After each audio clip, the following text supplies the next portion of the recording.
mid-90s, the Super Nintendo and Sega Genesis console war was in full effect. Near the end of the fourth console generation, Nintendo was getting prepared to launch their next console, the Ultra 64, later just called the N64. Sega was also looking to release a new console, but they were almost dependent on keeping the Sega Genesis alive, especially since it was their most successful console up to that point. Earlier in the 90s, you may remember when Sega released the Sega CD attachment for the Genesis, which didn't sell very well and only had a handful of decent games, including Sonic CD. Obviously, the next step would have been for Sega to release their next game console to compete with the N64, which was exactly what they were planning to do, in Japan. You see, the communication between both Sega of Japan and America have not really been the greatest thing, especially back in the 90s. So while Sega of Japan was working on a new console to succeed the Mega Drive, Sega of America figured they should make a new attachment for the Genesis. So, on November 21st, 1994, the company would release the Sega 32X. Then, just one day later in Japan, the Sega Saturn came out. Well, this is pretty awkward. So while the Sega Saturn was doing well in Japan, the 32X would go on to sell miserably around the world. It would later go down as one of the biggest failures in gaming history. It's definitely one of Sega's biggest embarrassments. But you're probably wondering, were there at least any decent games on it like the Sega CD had? Maybe? I don't know. However, one thing that the Sega CD definitely had over the 32X was a Sonic game. The 32X and also technically the Saturn would both be infamous for not having a Sonic game made for the system. How come? Well, I guess the most that we got for a main title Sonic game on the 32X was Sonic 32X, aka Sonic Mars. It was being worked on by the American team in STI, but it didn't get very far into development on the 32X. So the production of Sonic Mars got moved from the 32X to the Sega Saturn, where it eventually evolved into Sonic Extreme, which ended up getting cancelled horribly, but that's a topic for another video. However, around the time the 32X was being made, a Sonic-related game did also start production. This leads me to one of the most well-known Mega Drive demos, Sonic Crackers. This was a short pitch for a new Sonic title that had Sonic and Tails running around. However, they were both attached to each other by some rubber band-looking mechanic. This was pretty much a demonstration of how to do a multiplayer Sonic game without Sonic outrunning Tails on screen, which usually happened in Sonic 2 and 3. While the game including Sonic and Tails wasn't picked up, the rubber band gameplay from the pitch did get greenlit. So Sega CS were told to move the game's production from the Mega Drive to the 32X. Tails got removed from the game as a playable character, and Sonic would get converted into Mighty the Armadillo, who was an earlier design concept for Sonic back then, along with also being in the 1993 Sega Sonic arcade game. Not only that, but they threw in Knuckles the Echidna and created 3 more characters. Espio the Chameleon, Vector the Crocodile, who was actually included in an earlier concept for Sonic, the Sonic the Hedgehog band, he was the keyboardist. And the last character was Charmy B. These 3, along with Mighty, would be dubbed the Chaotix, and thus the title of the game ended up being Chaotix, in Japan. Yeah, for some reason in Europe and America, they called the game Knuckles Chaotix. I guess they figured that no one was gonna buy this game if they just called it Chaotix, so they put Knuckles' name on it to try to sell more copies. Did it really matter? It's not like the game was gonna sell that well to begin with, it was on the 32X for fuck's sake. And that's pretty much the development of this game as a whole. And since the game barely sold anything and the 32X was a huge flop, Knuckles Chaotix ended up being the only Sonic related title to be released for the add-on. In my previous Coop reviews, I tried to play every Genesis game on authentic hardware, but for this game, well, copies of Knuckles Chaotix can be super expensive, along with the goddamn 32X add-on too. Not only that, but I only have a Model 1 Genesis, and the 32X was clearly made for the Model 2. So even if I had the 32X, I would still have to put some weird metal prongs into my Model 1 Genesis just to play one game. Plus, I'd also need to get that stupid fucking useless video cable just so the graphics display properly, which is really fucking dumb. Why did the 32X fail again? So I'm not going to be able to play this on authentic hardware. Guess I'll just have to play a port of this game on a different console. which doesn't exist. Yep, Knuckles Chaotix has never ever been ported. It's never been included on any Sega or Sonic Genesis collections. The game's not even on Steam either. Why not? Apparently, this game was planned to be included on the Sonic Gems collection alongside CD, Fighters, and R, but it got scrapped because Sonic Team had difficulty emulating the game. Damn. So, I guess for this video, I have no choice but to play this game on the Kega Fusion emulator, which emulates Chaotix fine enough, though I did notice there might be a few graphical errors while playing the game. So just keep in mind while watching, this game doesn't emulate perfectly. I also used some subtle scanlines filter on this old footage for some reason. Oh yeah, I originally recorded all this gameplay footage back in 2018 when I was gonna review the game back then, but I ended up scrapping it. So here we are nearly 4 years later. I am so sorry. At the very least, I did use my Mayflash Mega Drive controller adapter to play the game, so that's about as close to authentic as I'll get with this review.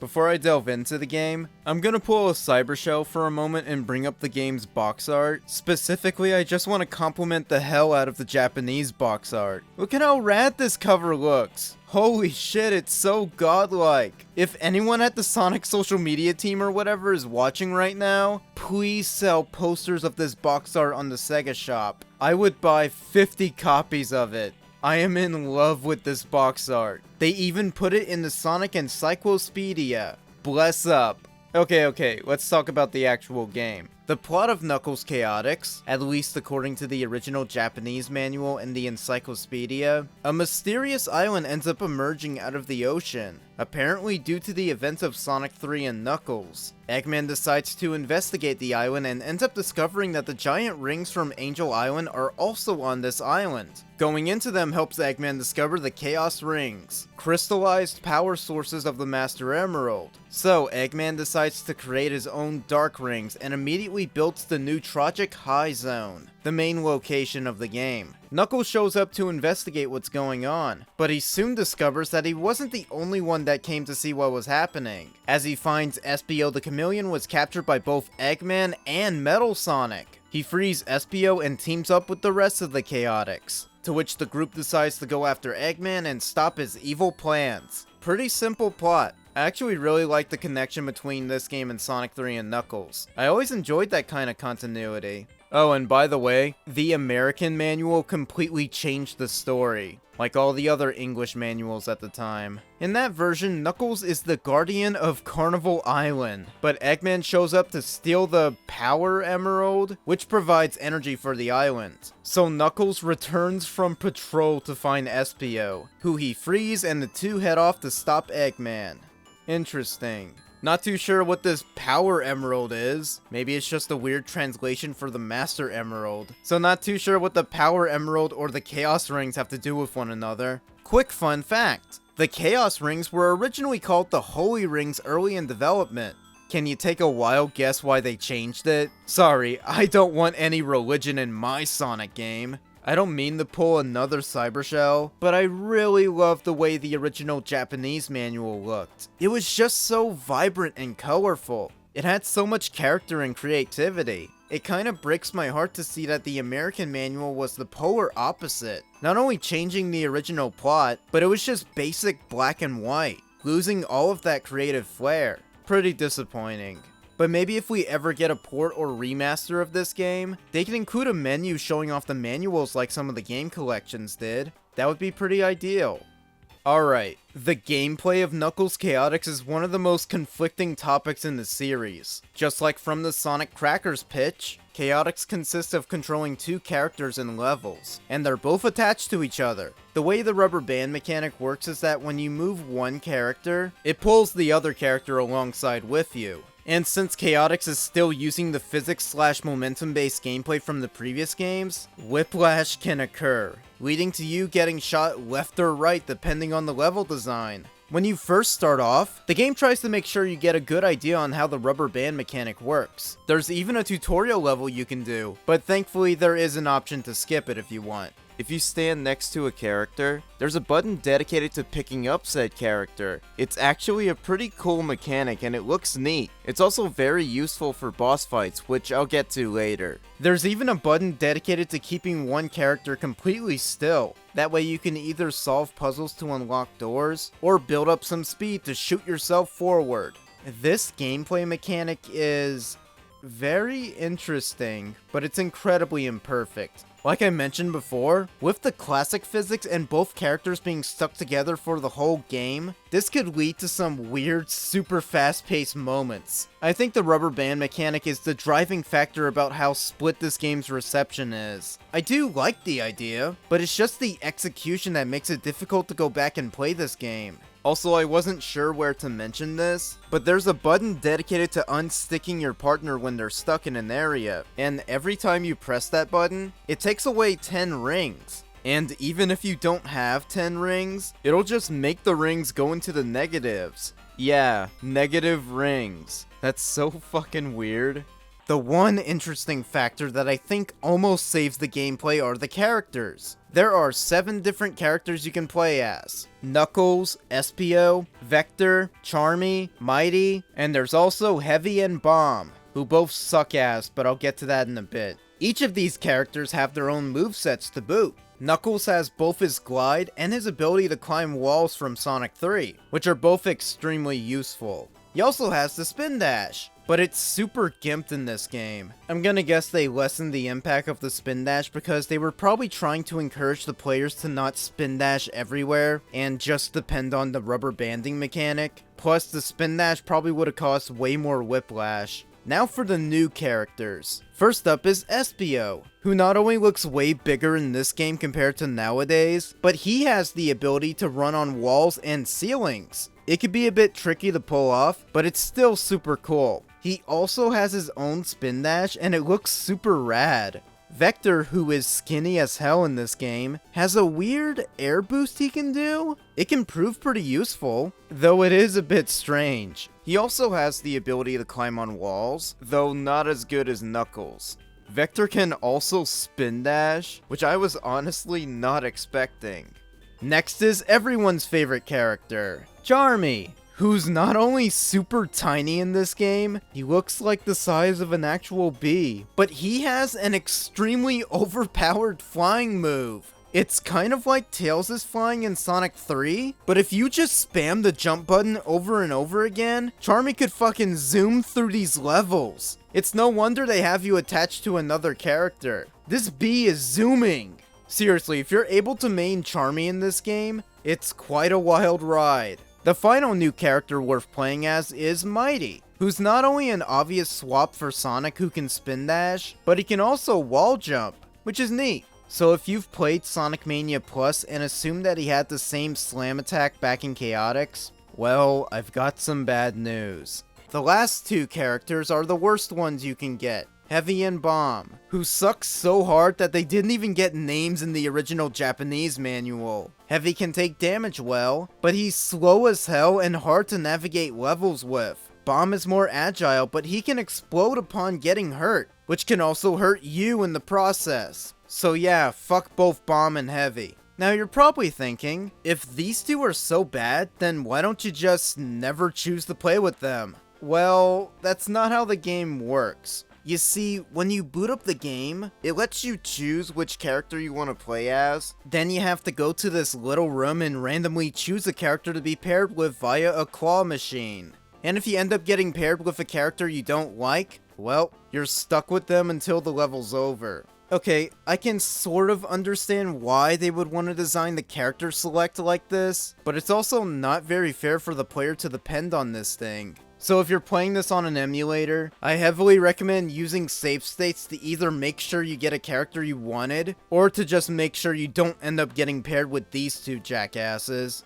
Another thing that's randomized is how the game chooses the levels. There are, 5 levels in this game. These should be known as the 5 zones, but this game calls them attractions instead. Not only that, but since we only have 5 levels to go to, the game tries to justify that by giving us 5 acts each. And it entirely depends on how the game chooses which act or level you get to play first or next. With that said, I think it's an interesting idea to randomize which levels you get to go to next. And I greatly prefer randomizing the levels instead of the freaking character select. The 5 main attractions consist of Botanic Base, Speed Slider, Amazing Arena, Marina Madness, and Techno Tower. Lots of alliteration going on with these names. Kinda reminds me of Sonic CD. Visually speaking, this game looks bombastically colorful. Chaotix really does an amazing job showing off the graphics of the 32X. I love the way this game looks, but I do agree that the colors can be a bit too much at some points.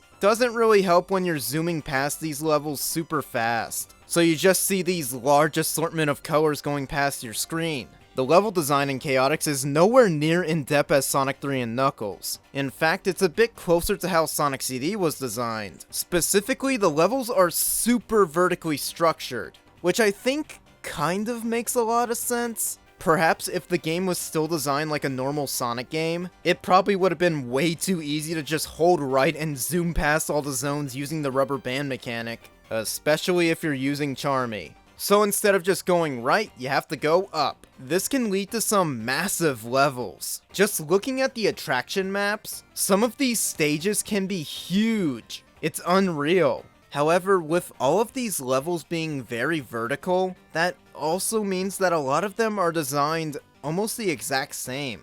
Like, sure, some levels have specific things in them that can visually make them stand out from each other, but most of the time, you're just traveling upwards with little to no enemies or obstacles to be found, really. At most, you're gonna run into like 5 or 6 Batniks per act. I'm gonna assume that they probably realized that with this crazy whiplashing rubber band mechanic getting in the way for most of the game, this could have potentially led to the player getting smacked left and right if there were tons of enemies. As a result, there's very little Batniks, so it just feels like all the levels have tons of empty space in them. I'm not kidding, there's not a lot going on in these zones. Or attractions, sorry. Though one visually interesting element in these levels is that there's a bit of a night and day system going on. With how this game randomly selects which acts or attractions you go to, it'll make the acts look visually different depending on when you arrive in the game. That's pretty fucking cool.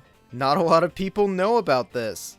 When it comes to the power-ups, Chaotix has a few special ones you can find. There are these grow and shrink boxes, which I think speak for themselves. If you grow, both your speed and jump height are increased, but if you're shrunken, you run slower and you have a low jump.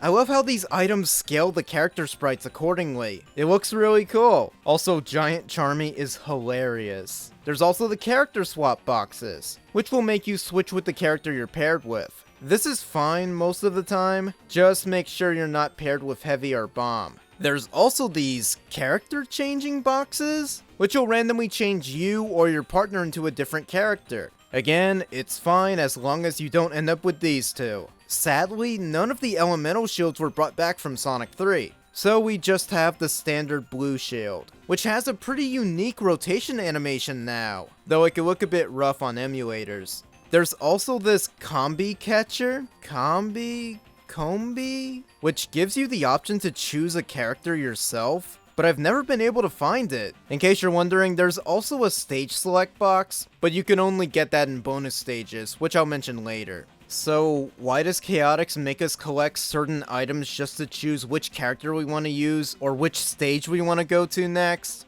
It's a bit strange. Of course, the most fascinating item you can get is the Combine Ring. If you pick one up, then on the pretty rare occasion you get hit by a Batnik, you won't lose all your rings at once like in previous games. Instead, all of your rings are going to be gathered into this little ring that you can quickly pick up, which will give you every single one of your rings back. This is a really cool item, and I'm shocked it took them until Chaotix to make something like this. And a lot of you may remember that the Combine Ring was brought back and slightly modified in Sonic Mania, which was pretty sick. Moving on, I feel like doing a level breakdown for Chaotix would be kinda pointless seeing how similarly structured all the levels are, but I'll still take a brief look at the 5 of them. Botanic Base is sort of a greenhouse stage. It looks visually nice. Speed Slider is basically a roller coaster stage. I'm surprised again that it took until Knuckles Chaotix of all games to finally do a roller coaster level in a Sonic game, though it ain't perfectly designed. Still better than Sonic 4's roller coaster stage. Amazing Arena is quite a weird one. Not only is the name of this stage kinda dumb, but when you first arrive here, it's almost entirely gray and void of color. You have to go activate something to enable the zone's palette. And god damn, this is one colorful ass place. Marina Madness is another one of my favorite looking zones. I really love the background. I like the oceans and docks in the distance. Weirdly enough, Chaotix doesn't have a water level, which I'm grateful for, but it's a bit weird. Then again, the rubber band mechanic probably would have made traveling in it pure hell. The final attraction, Techno Tower, is alright. Not too much to really say about it. It's super vertical and I got nothing else. I did mention earlier that this game starts you off in a level called Isolated Island. This is probably the most well-known level from Chaotix, with the music most definitely helping in that aspect. Oh yeah, when it comes to the soundtrack, well, this is an area of the game that I feel most people can agree on. The music in Knuckles Chaotix is super catchy and I just love it so much. One really cool aspect about this game's music is that in the sound test, you'll notice that each of the songs have their own name, which is such a nice detail to me. The soundtrack has such a great personality to it, and I think it fits the visuals and themes of the game very well. Like I said before, Isolated Island's music, aka Door into Summer, is easily the most recognizable song from the game. It would even get a sweet ass remix in Sonic Generations. All in all, Chaotix has a great soundtrack and I absolutely recommend listening to it.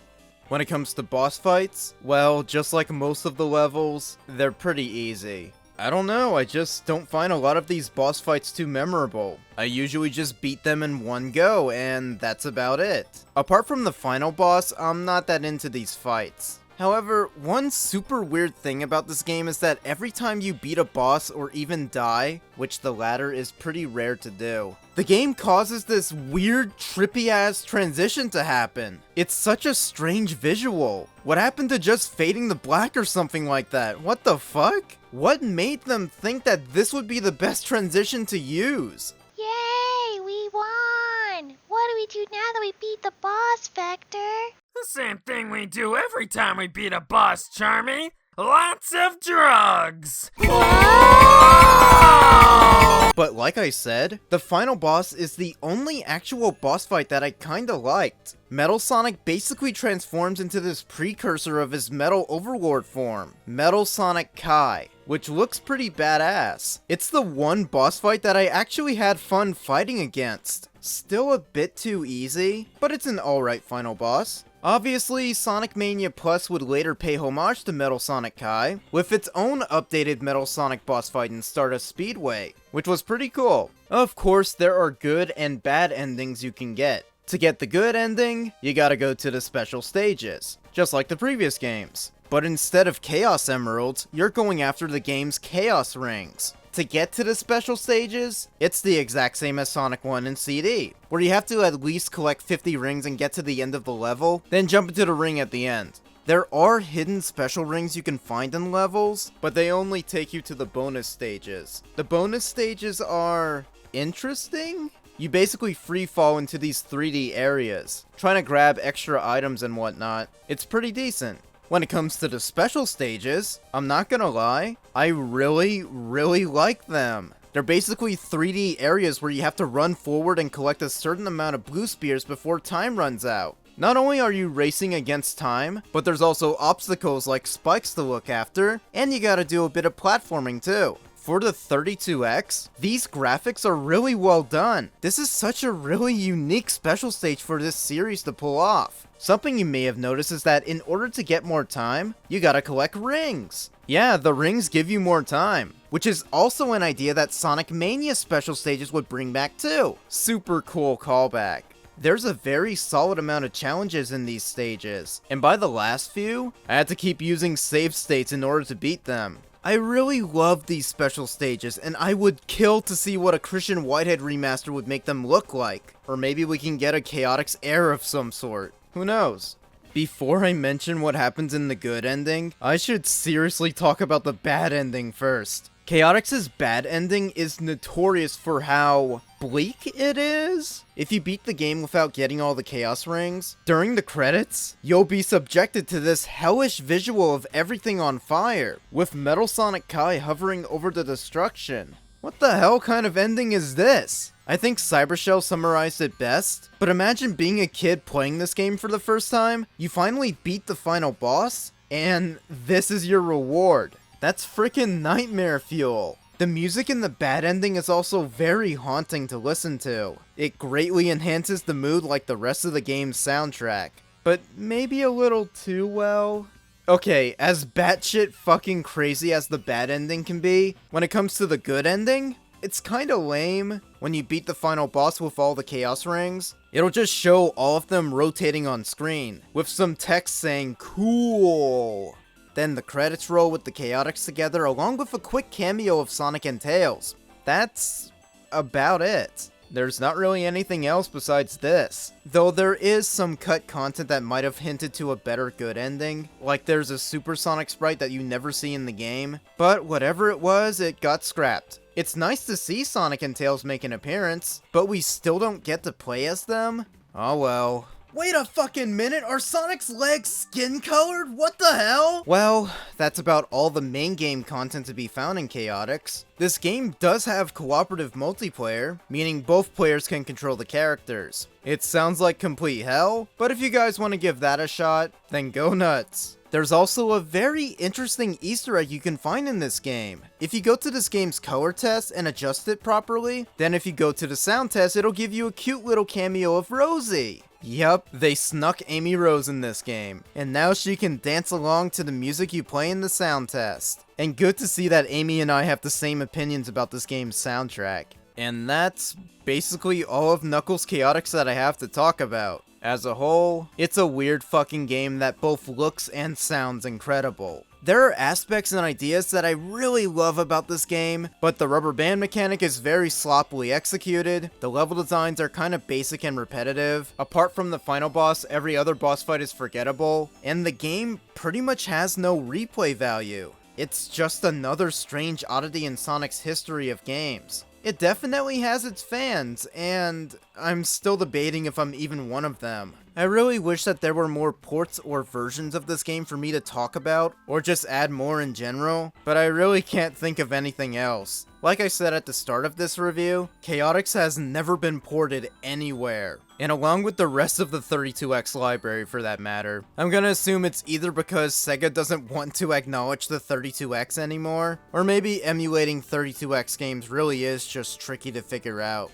I remember hearing that Christian Whitehead said that he would love to remaster a ton of Sega games, in the same fashion he did for Sonic CD. One of the games he mentioned he'd love to remaster was Knuckles Chaotix. I think it'd be pretty interesting to see Chaotix revamped with 60 frames a second, in widescreen, and those special stages with proper 3D graphics. Holy crap, I would love that! It would have been pretty fitting if Christian remastered Chaotix since he remastered CD, the two obscure, weird add-on exclusive Sonic games that can be tricky to emulate. I also feel like having an HD version of Chaotix would make it way easier to port. I seriously doubt that a Chaotix remaster will happen anytime soon, but it'd still be pretty cool. You know, before Sonic Origins got announced, I was kinda hoping that rumored game collection would have included more obscure Sonic titles on it. Games like Chaotix, CD, R, Pocket Adventure, or more games like those that haven't been ported ever, or at least in a good while. But no, Origins is just Sonic 1, 2, CD, 3, and Knuckles. Which I am grateful for, but I really wish that Chaotix could have made the cut somehow. I'm sure at this point, we should probably wait for another group of dedicated fans to just make their own remaster of Chaotix, just like what happened with Sonic 3 Air. Lord knows if or when Chaotix will ever be re-released in any way. So I guess for now, if this game intrigued you, then go track down a Sega Genesis, a 32X, and a copy of the game and play it yourself. Or if you're not a goddamn crazy person, just find the ROM and emulate it. Trust me, it's much easier that way. Before I end the review, a quick special thanks to Trev̵d and my friend Michelle Taylor for voicing Vector and Charmy respectively, you know, in that little bit from earlier. Fun fact, Trev̵d actually recorded that quick Vector line for me back in 2018, when Chaotix was originally gonna be the 3rd episode of Coop's reviews. I'm not sure if he'll even watch this review after like 4 years, but hey, better late than never. I also want to give yet another shout out to Cybershell. I recommend watching his Chaotix video if you haven't seen it. It's a very good watch, and he mentions aspects about the game that I didn't bring up. So go check out his channel. This is like the 100th goddamn promotion I've given him on my channel. That just about wraps it up. Thank you for watching, and I'll see you all in the next review.